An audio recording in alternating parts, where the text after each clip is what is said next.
What's up YouTube, Dale here from Zephyr, and today I'm going to be bringing you a test and combo video for the Agent Fairy profile I showed you all the other day.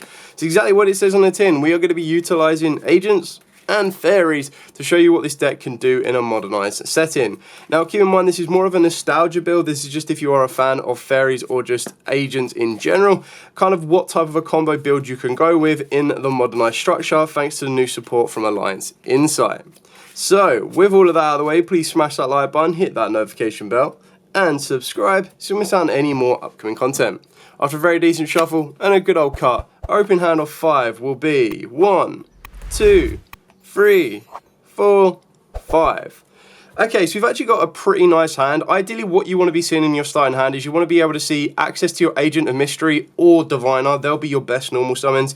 Herald of the Orange Light does give you a nice little bit of protection, which is the one thing we're going to need to aim for a lot more in this particular build for the pure fact that we don't really play many hand traps. This is a full-on combo-orientated deck. You want to be able to be as much gas as you possibly can, which is why we're playing the Fairy Extenders, the Fairy Protectors, and everything else in between. And you're trying to work your way into a couple of synchro plays, ideally like your Master Flare Hyperion, and then trying to work your way into Pluto, possibly backed up by Parshaf, and then you're kind of working away with even an added benefit of a Herald of the Mirage Light. So these are the kind of cards you want to end on your end field, and maybe even work your way into a Yugioh, which can pretty much lock your opponent down quite nicely.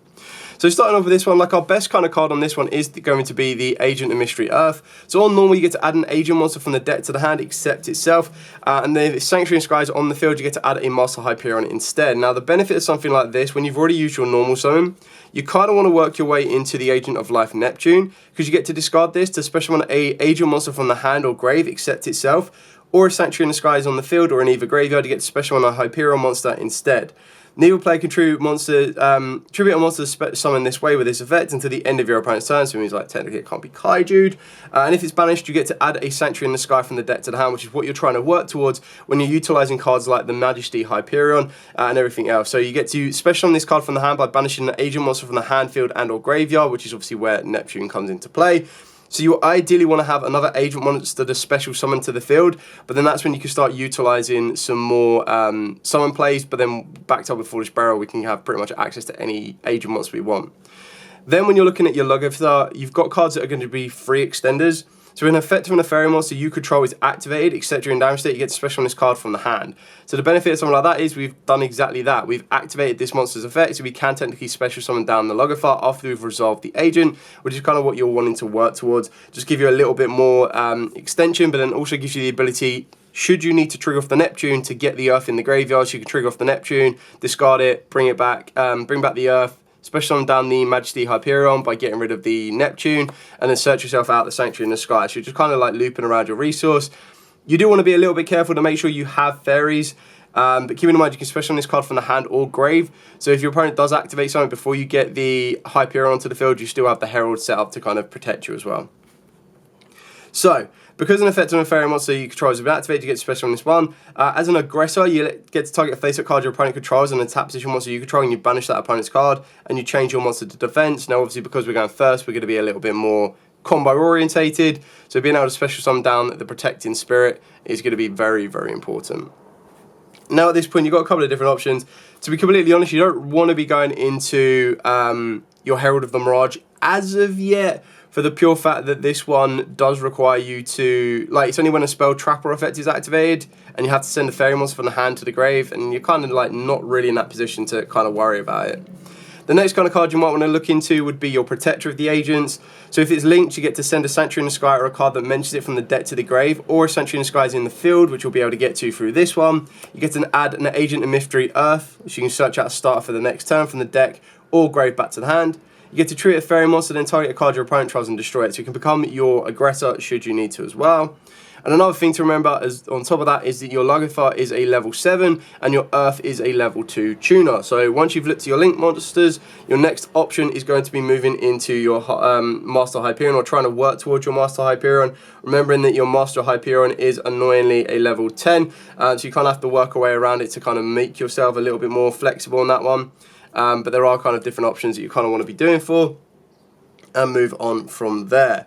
So now that I've tried to explain these in as much detail as possible, debating if I want to use Foolish Barrel here, Obviously, agent is going to be great, especially the agent from the hand or grave. And I think what we kind of want to be doing here is the agent you want to go for is going to be your Venus. So activate your Foolish Burial, send the Venus to the graveyard. Now we can use the Neptune. Neptune will then allow you to bring you back your Agent of Creation Venus. Now, it's very, very important at this particular point here that you don't clog your zones down too much, because you are going to want to be utilizing Venus's effect to summon you out the Shine Balls, and then you have the ability, as we're going to work through by being able to summon down the Hyperion, to get into the Master Flare Hyperion, which will allow you to copy a Agent's monster, and that's when you can copy the other Venus card, which I'll show you in a second. So just trying to explain as many different options as possible, because it's been a long time since many people have probably played Agents, and that's kind of what you need to keep in mind on that one. So you can pretty much summon any of the Shine Balls as and when you please, but I think that we're best going to be in a position where we kind of work our way through Agent first. So let's banish the Agent from the graveyard. We'll summon down the Majesty Hyperion. The only risk on this one is that we now no longer have another fairy in the hand, so you kind of want to make sure you get that other fairy to the hand as soon as you possibly can, because keep in mind we're on 4 summons right now. The next summon's going to be Nibiru territory, so keep that in mind. Then triggering the banish effect to then add a Sanctuary in the Sky from the deck to the hand. This is going to give you a small line of protection, nothing too crazy. So battle damage to the controller of a fairy monster from a battle involving that monster becomes 0. But the reason you're going for the Sanctuary in the Sky is just so that you've got cards that want you to have Sanctuary in the Sky on the field or in the hand. So you're basically setting yourself up on that one. Then what we can do here is we can synchro the Earth with the Majesty Hyperion, and we're going to work our way into the Master Flare. So this one isn't an on-summon effect, which is quite nice, but then obviously downside on that one as well is if it does get nibbed, you kind of cry a little inside. So you send an agent monster or a monster that mentions a Sanctuary in the Sky from the hand, deck, or grave to the or extra deck, sorry, to the graveyard until the end phase. This card's name becomes that monster, and you replace its effects with that monster. When your opponent activates a card or effect, you get a quick effect to banish a fairy monster from the hand or grave to then target a card on the field and banish it. Now, annoyingly, that's only going to be effective again going second. So it's a very, very aggressive card. So we don't need to utilize this effect yet. We can now actually start utilizing the Venus because we want to get the Shine Balls into rotation.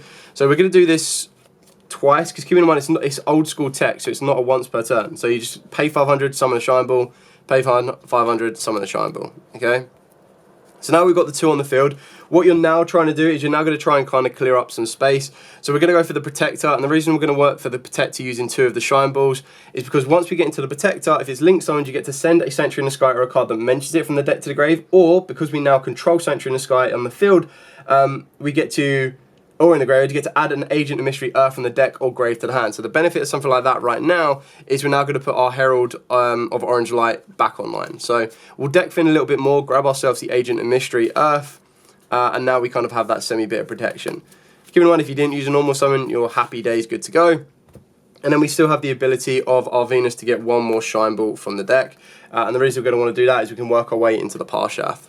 So let's use the effect to get us our 3rd and final Shine Ball, which is what we want to be doing before we utilize our Master Flare Hyperion as well.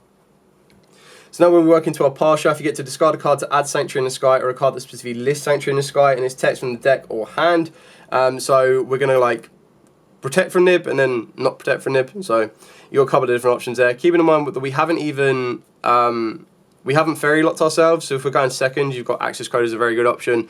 And if you are really, really worried about going first and you want to be as defensive as possible, you can actually work your way into the Mech-Knight Crusader Avramax, should you choose to play it. So we use the Shine Ball and the Protector because, honestly, right now the Protector isn't doing much for us. We could use Venus, it doesn't make much of a difference here. We're going to go into the Celestial Night Lord Parshath. So the benefit of this one, again, discard a card to add a Sanctuary in the Sky or a card that lists it from the sets to the hand, or if Sanctuary in the Sky is on the field, you get to add a fairy monster instead. If another fairy monster you control is sent to the graveyard, except during damage state, you get to banish a fairy monster from your graveyard to special summon a fairy monster from your hand whose level is higher than that banished monster's. So keep it in mind, so it just needs to be sent to the graveyard, so we can actually utilize that quite a bit. Now we've got 1, 2, 3, 4, 5, 6 fairies in the graveyard. So if we want to go for the Christia lock, let me just remind myself on the Christia requirements on this one. I think it's like 4, isn't it? Yeah, exactly 4. So this is where it gets quite important, because you now need to manipulate your graveyard to make sure you have exactly 4. Now we can get rid of the shine balls, that's not an issue, we can get them back onto the field quite easily. But to do that you need to have zones free, which is also absolutely fine. So doing the maths on this one, we need to get only 1 more fairy to the graveyard if we want to go down the Christia route. So that's the route if you want to search out a monster. And keeping in mind as well, the Parshath, when 1 is sent from the field to grave, will let you basically replace it and bring 1 back. While also banishing 1, so you get to control your graveyard a little bit more than normal. If we wanted to do, and the benefit of doing something like that, or adding the fairy, is it means you're still within the protecting territory, so you kind of have to dictate what is more important to you in that scenario. So, let's have a look at what other options we can search off the back of this. Do we want to be searching? So we can go directly for the Fallen Sanctuary, which is a continuous trap card that while when this card is activated, you set a Sanctuary in the sky or a spell trap that mentions it, which would be your Sacred Waters in the sky. Directly from the deck, this card's name becomes Sanctuary in the sky, 1 on the field or in the graveyard. Banish a fairy monster from the graveyard, target and a fairy monster your opponent controls negate its effects. That gives you a nice negation. Otherwise, you go for the Sacred Waters in the sky, activate a Sanctuary in the sky directly from the deck, or add a monster that mentions the Sanctuary in the sky from the deck to the hand. Then a Sanctuary in the sky is on the field or in either graveyard, gain 500 life points for each Hyperion, the agent monster you control. If your monster that mentions Sanctuary in the sky would be destroyed by battle card, you banish it from the graveyard instead. To be honest, if I can do this correctly and remember how to do this one, it's been a while, I'm probably going to try and control my graveyard and set up the Christia lock, because ultimately that's where you're going to get the most advantage from this one. So, let's see where we're at. We can use this to summon 1 back from the deck, but ideally I need to link these 2 off. And if I link these 2 off, if another face-up fairy monster you control is sent to the graveyard, except during damage state, you get to banish a fairy monster from your graveyard, special on a fairy monster from the hand whose level is higher than the banished monster. I can't cheat out Christia. It's been a while since I played Christia. If you have exactly 4 fairy type monsters in your graveyard, special on this card from the hand. When you do, target a fairy monster in your graveyard, add targets to the hand. New Pokemon special on monsters if face-up monster is sent from the graveyard. Let me just double check, because I could have sworn that there was a way that Christia couldn't be like summoned by other ways. I could be completely wrong, and if I am completely wrong, then I'll just summon it off the back of the Parshath. Like I said, it's been a hot minute since I've played this deck, so.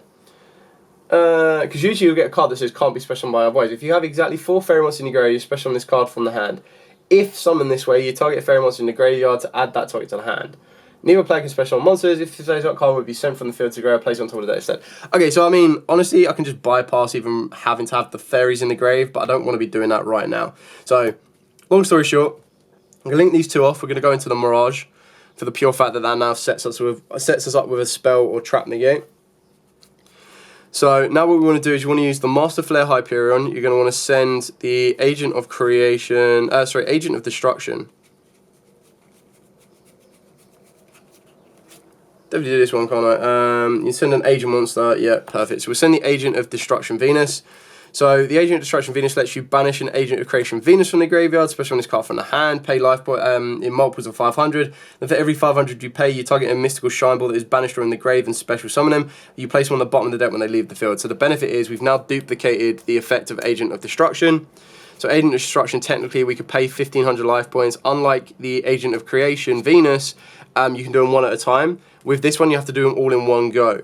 So I'm just trying to utilize this one at the moment because we ultimately don't have a tuner on the field. So if I do something like this, this is the benefit of when we used to have like Appaloosa, because you go into like Link Spider and everything else. But I think we're now going to have to, ultimately, if we do that, what does that leave us with? Did I want to banish to someone from the hand? It doesn't make much of a difference really. So we'll summon out the 3 shine balls. I don't think we need all 3, but this is the one big difference with this build, is when you do kind of like possibly fairy lock yourself, you have to play around a little bit differently. So what we would do here is we would have to use these 2 here to go into the Hit Posingen. In doing so, we'll be able to trigger the Parshath effect. So banish a fairy monster from the hand or grave, special on a fairy monster from the hand. So let's banish. We don't want to banish the Majesty Hyperion, that's very important. I'm going to keep Venus in there. We'll banish the Earth. I don't really need that in the graveyard right now. And then this in theory should let us summon down the Archer of Christia. So what we now have is all our light monsters gain 500 attack, so it makes our Herald of Mirage a little bit stronger. The The biggest downside we've got is we've got the monster negate off the back of the Herald, but we lose the agent, or we have the spell and trap negate for this. Our opponent currently can't special summon. All of these are buffed by 500 attack and defense, so this makes, we could put the Master Hyperion in attack if we wanted to. And then we take no battle damage, so even if our opponent does get stronger than any of these monsters, they can't be destroyed, can't take battle damage, which is quite important. I feel that's pretty much where we're at. I've used Parshath. Discard a card if you listen in a or essentially. Oh, did I discard for the Parshath? I don't think I did I? Discard a card to add Sanctuary in the Sky, or a card that's if you list the Sanctuary in the Sky and its text from the deck to the hand, or a Sanctuary Sky is on the field, you get to add a fairy instead. Yeah, I'm pretty sure I need to discard for that, so you can ignore the Herald of the Orange Light. Apologies, I might have forgotten that one. So we get to add the fairy monster, which would have been the Christia, and then we summon down the Christia off of the back of that, which means we don't need to worry about the Herald of Orange Light. We basically just have the Herald of Mirage Light. So we've got the spell negate. So if our opponent tries to like imperm the Christia, we can protect, which is quite important actually. And then all of these are stronger than they need to. And if it does come back to our turn, so obviously draw for turn, we can't special summon, so it doesn't matter what we draw. Annoying. We can then switch this to attack, switch this to attack, and then we just go use Parshath, discard this card. This will then allow us to set the Fallen Sanctuary. I think that's all we really need. You could go directly for the Sacred Waters, just to then search you out. The benefit of something like the Sacred Waters instead is you activate from the deck, or you add a monster that mentions Sanctuary in the Sky from the deck to the hand, and keep in mind we're not really going to be using on normal summon, so let's add Uranus just for now. Gain 500, yeah, only 500 because of the Master Hyperion. This goes to the graveyard, but what we've set up here is it now means that the monster that mentions in the sky, the Sanctuary in the Sky can't be destroyed by battle. And then these are all going to be strong enough to push him through anyway. So that's pretty much it for the first test. And I know a lot of depth for that one. I just wanted to kind of explain the different options that you kind of had on this. And then I was also refreshing myself with just the general, some of the effects of some of the cards here, because Earth, pretty standard, you understand that one. Neptune, pretty standard, understand that one. Majesty, everything else that kind of works its way through. It's just remembering the exact clauses on some of the cards that I haven't played for a fairly decent time. So now what we'll do is we'll shuffle up, we'll go first again. This one will be a little bit faster now that you've kind of had the introduction onto what the deck is trying to do. You're kind of either going for the Christia lock, or you're going for a fairly decent end field backed up with the trap cards to get you a negate, an ascend, and a banish, and a resource management. So after another decent shuffle and a good old cut, our next starting hand going first will be 1, 2, 3, 4, 5. Okay, now Agent of Creation Venus is probably the least effective. I can't believe I've seen this and this too, like 2 one-offs and that, like and even Booten, like these are all one-offs. What the hell? Either way, like the hand's still semi-good. Like these are annoying, but still semi-good. So, our only real normal summon on this one is to normal summon down the Agent of Creation Venus. Again, not perfect by any means of the imagination, but we're going to activate the Agent of Creation Venus. We'll summon out our Shine Balls. You can do them one at a time if you want to, but to do them, you kind of want to keep the Agent of Creation Venus on the field. The only reason you wouldn't do all 3 in one go is for the pure fact that if you're trying to play around something, you can do, because you can do 2, and you go, cool, so that's our 3rd summon. 4th summon would be our Protector. You get to send a Sanctuary in the Sky or a card that mentions it from the deck to the grave. Unfortunately, we don't have a Sanctuary in the Sky already active. Let's try and remember the graveyard effects on this one. So maybe Majesty Hyperion. Just because we can actually banish an agent to summon the Majesty Hyperion back, and then we're working our way into our 10, which is kind of what we're trying to do here. That's where Earth just gets better. Let's have a look. So we've got Majesty Hyperion. Otherwise, there's no point in sending Sanctuary in the Sky right now. I can get 2 Master Hyperions, but I don't have a tuner, which is really annoying. I'm trying to think if there's a way to get another revival from the graveyard. Bum bum bum. Bum, bum, bum. Can't really add back agent.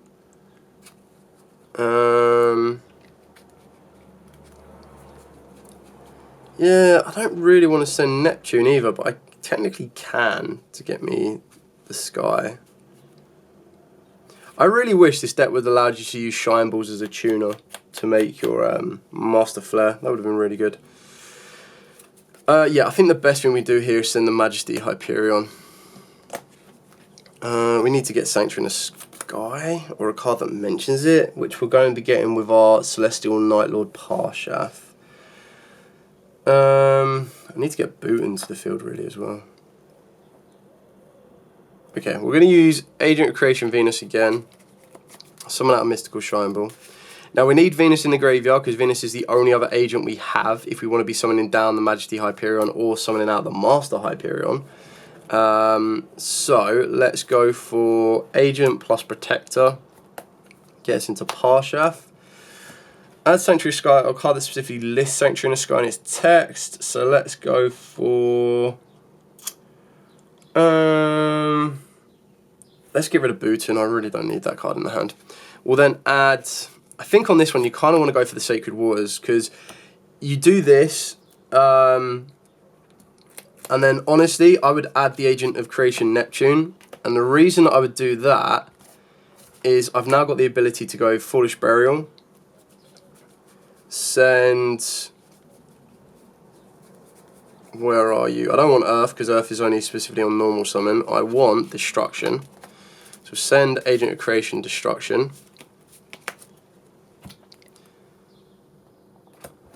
Then we can use Neptune to discard to special on an agent monster from the hand or grave, so we'll bring back Destruction. We can then banish the Neptune from the graveyard, bring back our Majesty Hyperion. Trigger off the Agent Creation's so Neptune's effect, grab us our Sanctuary in the Sky, activate Sanctuary in the Sky. Now we need to free up a couple of zones. And I need to use a monster effect to get this down to the field. And the benefit of having this to the field is that this is now this is a 7, plus the 3 of the Destruction of Venus, which is the tuner. So those two get us into our Master Flare. So maybe I don't use the Neptune and the Master and Majesty Hyperion just yet. Actually, just need to get this off the field. Try and figure this one out. Like space-wise now is kind of the interesting part. So if we go banish Neptune, search out Sanctuary in the Sky, bring back the Hyperion. Like this would should be like Chaos Angel, and you're just like boff. Got a great Chaos Angel there. So that's probably what I should do here. Is like these two would probably be better served for going into Chaos Angel for me right now. But in this scenario, let's go for Herald of Mirage. Do I need all 3 Shine Balls is my question. Honestly, I don't think I do. I don't think the 3 Shine Balls are necessary. So I would probably only pay 1,000 life points on this one just to bring back 2 Shine Balls. In doing so, we duplicate, where we go, we trigger the Logotha, summon her down. We can then put the 7 and the 3 together to get us our Master Flare. Master Flare, send an agent or a monster that mentions Sanctuary from the deck, extra deck or grave, and then we copy that name. Now, the only reason you send from the extra deck is you send Pluto, and the benefit of something like that is you get to banish a monster from the graveyard, target a fair monster on the field, and change it to face down defense. And it's a quick effect if Sanctuary in the Sky is on the field or in either graveyard. We can also banish Pluto from the grave to add a Sanctuary in the Sky from the deck or grave to the hand. Honestly, I don't think it's worth... What, I'm trying to think what other agent I can duplicate. I mean, ironically, I can actually duplicate Venus and just get me more resource, which is really, really funny. I don't need to do it right now this minute, but the other issue, again, it's making sure you have the tuners in rotation.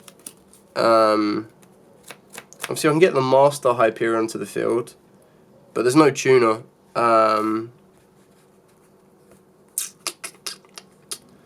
Banish this card from the graveyard, target a face-up level 4 or lower light fairy monster you control in his tree as a tuner. Oh, ignore that, I've got Bhutan in the graveyard. Oh, this just changed a lot of things. I forgot about Bhutan's graveyard effect, that's pretty funny. Okay, so What synchro do I want to try and work myself into? I can go into Cupid Pitch if I want to. The benefits on that is I get to search out a card. I can go into Herald of the Arclight. I mean, it is pretty funny that I can go into Herald of the Arclight, because we'll go Banish Bhutan, make this a tuner, synchro these two together. They'll go back to the bottom of the deck because they came off the back of Creation. Gets me Herald of the Arclight, move that out of the way. Now I can utilize Master Flare Hyperion, send paying 1,000 life points to summon out 2 Shine Balls. And then we'll put the 2 Shine Balls together to give us the Hypoxingen. And then I think we're pretty much good. Like, the other option is you would have gone Cupid Pitch and then you would have been trying to make a different synchro, but I don't think it's really worth trying to go round in a circle. Or maybe it would have been. Could I have still got into Herald? Probably could have still got into Herald, maybe. I mean, like, this Enfield's not that bad. Like, all of these are buffed by attack because of Hypoxingen. Mirage, we've got the Spell Negates, we've got the Master Hyperion. Celestial Parshaver gives us search on the next turn. Herald of Arclight is kind of like a nice macro, and the Master Flare. The only other benefit is rather than going for Herald of the Arclight, you'd have to go into Cupid Pitch. So we'd be looking like this right now. So instead of Herald, we're going to Cupid Pitch. We'd reduce its level by 2 because we want to make it a 2 so we can work our way back into the... So you'd be swapping Hypoxingen for a search. Its card gains attack equal to its level. If this synchro summon card is sent to grow, synchro material inflict damage to your opponent. And if you do, add a level A or lower monster with 600 defense. So I can search out a Diviner for a follow-up. I've already used Neptune. There's no point in searching either right now. I could search out Herald of the Orange Light. That's so funny. Oh, no, sorry. It has to be exactly 600. Ignore all of that. It has to be exactly 600. So I'll search out a Neptune. Don't know why I thought it was 600 or less. Really stupid of me. Is Neptune the only one I could search? Yeah, Neptune's the only one I could search. I mean, in theory, having a Neptune isn't bad. Like, you'd go Cupid Pitch, and then what you'd have to do here is you'd have to use the Master Hyperion, and then you'd get your 2 Shine Balls still. And then you'd use your Cupid Pitch plus a Shine Ball. Plus the Shine Ball on this side, because we need to clear up a zone. You'd synchro those into Herald. Remember, we made Cupid Pitch a level 2, so you'd add this here. Then you'd use Cupid Pitch to search out your Neptune. So you either go for Hypoxingen to make these all stronger, or you only really need to pay 500 life points instead of 1,000 off of the back of the Master Flare. You've then got your Neptune, you've got your Master Hyperion. I could summon down the Master Hyperion still if I wanted to, because I can still have the ability to banish an agent from the hand, field, or grave. And that would still get us the Hypoxingen, but I'd probably just keep the Master Hyperion back for like follow-up for the next turn. Okay, so that's it for test stand number 2. Again, I'm trying to give you information on all of this. I know it's like, I've now seen it's like a 28-minute video already, which is crazy. We're going to be going again. We'll go second. I might only do 1 test stand going second. But the idea with going second is that's when your Majesty, that's where all your Hyperions come into their own, because that's when they start getting a bit more aggressive. It's also where Pluto could be quite effective for you as well. Just kind of give you as much in-depth information as possible. So we're going to shuffle up. We're gonna cut up, cut up, and our starting hand of 6, 1, 2, 3, 4, 5, and our 6th for turn will be Earth. So this is the only kind of like major dilemma, is you're like, bruh, Earth or Diviner? Considering I've already shown you Earth, I might go with Diviner. I've also got the free extender of the Angel can be as well. Remember, you can't special summon the turn you activate this effect if you tribute. Like, if you special summon it, I think you're fine. All monsters you control fairy, you special summon this card from hand. You tribute any monster fairy, including this card, special summon a fairy monster from the deck. You can't special summon the turn you activate this. Yeah, so if you use the tribute effect, you're locked, but other than that, it's kind of fine. So I'll show you the Diviner route. So we'll normal summon Diviner, send a fairy. Usually you want to be sending your Trius. Of course, you can pretty much send whatever you want, really, but we'll send the Trius. The main reason for that is we've already got Sacred Waters, so that's going to be my Neptune anyway. We can then use Sacred Waters, tribute off the Diviner, summon back the Trias. Diviner's effect can now trigger, and you want to be going for a button. There we go. Now you've got Synchro 10 on the field. So Synchro 10, put these two together, go into your Master Flare. It's up to you on the Master Flare, like how aggressive you want to be. I'm going to try and tailor this to keep it just fairies, because that's like the whole idea of this deck. Like, I don't want to go too rampant on this one. So we will send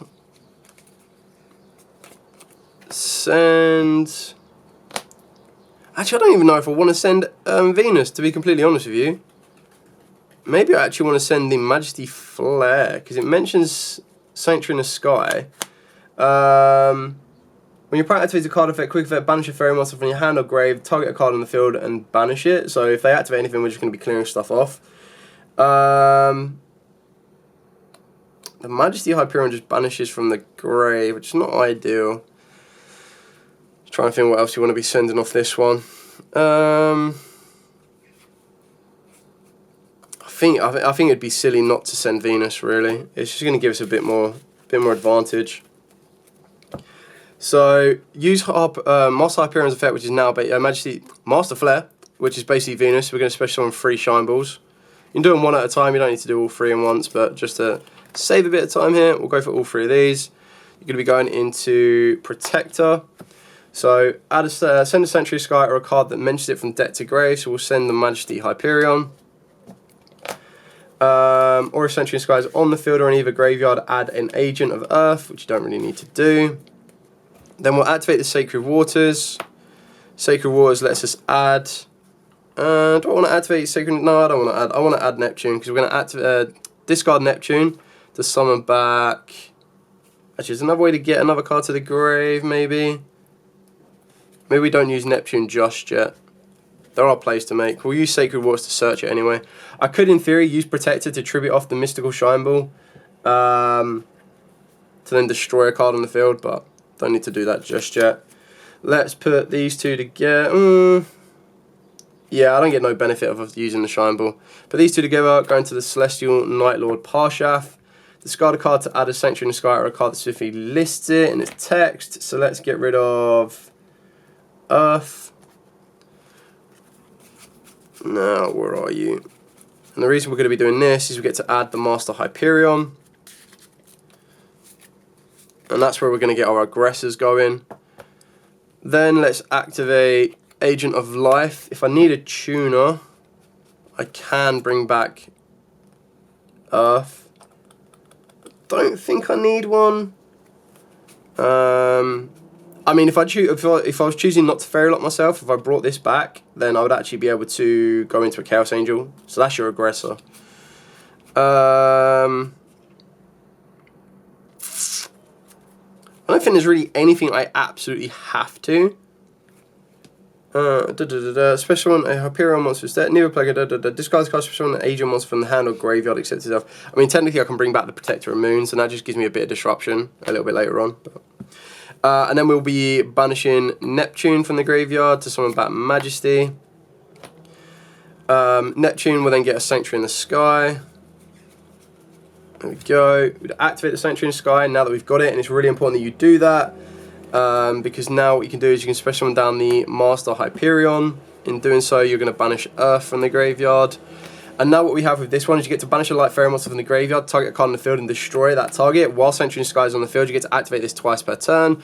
So let's banish, I mean technically you can banish the Shine Balls, really.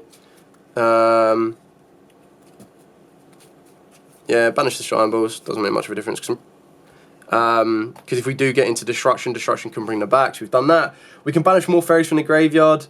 Target a card in either graveyard and banish it if we want to. Then we also have the ability that allows us to special summon down Dawn, and I'm only doing this because I fairy locked myself. If I wasn't fairy locking myself, I have the ability to go into I could have worked into Selene, I could have worked Selene into Access Code, Dark the Dark Charmer, you name it. Also, if I'm able to set up a tuner, I can work my way through there as well. So I can actually go in for a Synchro 9. And if I chose to bring back Earth instead of bringing back Protector Agent of Moon, you would then have the ability to synchro into other cards as well. But because I want to show you like the whole use of the actual fairies, like kind of not going to do that. So the benefit of this one is if I control no monsters, all monsters I control fairies, which they currently are. Especially on this card from hand, tribute any number of fairy monsters, including this card, to special on a fairy monster from the deck whose level equals the total levels those monsters had on the field. Can't special the turn you activate this except fairies. So the benefit of something like that is if I wanted to, I could summon out a level 9. Not that I'm going to. If this was Moon, I could go for a level 3. But the other benefit of something like this was mainly if my opponent did stop my Diviner, I would still have the ability to summon down Dawn. Dawn would then have the ability to tribute off Diviner to get me into a level 3, which would either be Destruction or Venus in this scenario, so you get the exact same route. And then in turn, because you tribute off Diviner, you'd still get access to Bhutan. So that's kind of the whole idea behind those, or that particular option on this one. I don't think there's a level 1 that I really need to or want to go to. I mean, Neptune's not really going to add anything to me, so the benefit of something like this, I could get Eva on the field actually. That's quite funny. Tribute any number of fairy monsters, including this card. Special summon a fairy monster from your deck whose levels equal the total levels that monster had on the field. Special. So if we tribute off Dawn, right, and gets access to Eva, and then we use Protector's effect to then tribute a fairy monster, target a card our opponent tries and destroy it. So we do that. And then Eva, if it's centigrade, you get to banish up to 2 other light fairy monsters from the field and or grave. Add the same number of level 2 or lower light fairy monsters with different names. So let's banish a Shine Ball, and let's banish Diviner. And then add 2 more, so you're going to want to go for definitely Herald of the Orange Light, no doubt about that. And then I think the only other option we can go for is either Earth or Diviner, so we'll go for Diviner. Not that this should be needed, because this should very much well be game here. So we don't take any battle damage. The only thing we could possibly do to make this even stronger is going to hit Posingen. But hit Posingen would require 2 lights, so you don't really get much of a benefit here. Either way, we've popped 3 cards, because we've popped 1 off of Moon, 2 off of the Hyperion. We've got 24, 27, 21, 18, 32, so should be game. And then if we go main phase and our opponent goes in Nibiru, we'll just go, okay, go Herald of Orange Light. And if they are still able to survive, we can still set the Fallen Sanctuary that we hard drew and kind of go from there. So even though opening hand wasn't perfect, but as long as you see one of your 3 starters in Diviner, Venus is the less effective one that you want, because you can get to Venus in other different ways. Diviner, Earth, or Venus, then you're still in a good position. Anyway, I hope this gave you a bit of an insight into the deck. Like I said, I'm a little bit rusty with it, so I've had to try and dust it off a little bit and kind of go from there. But it is kind of a fun deck. It's more of an optional deck. Like, it's not going to topple the meta, so don't have that expectation, I'm afraid. But it's just one of the ones that if you're a fan of fairies and you don't want to play like counter control, you can play a bit of a combo orientated one, which is kind of what we're looking at here. Anyway, thank you so much for watching. Do to like, comment, subscribe, share. Till next time, as absolutely always, stay safe and of course, happy dueling.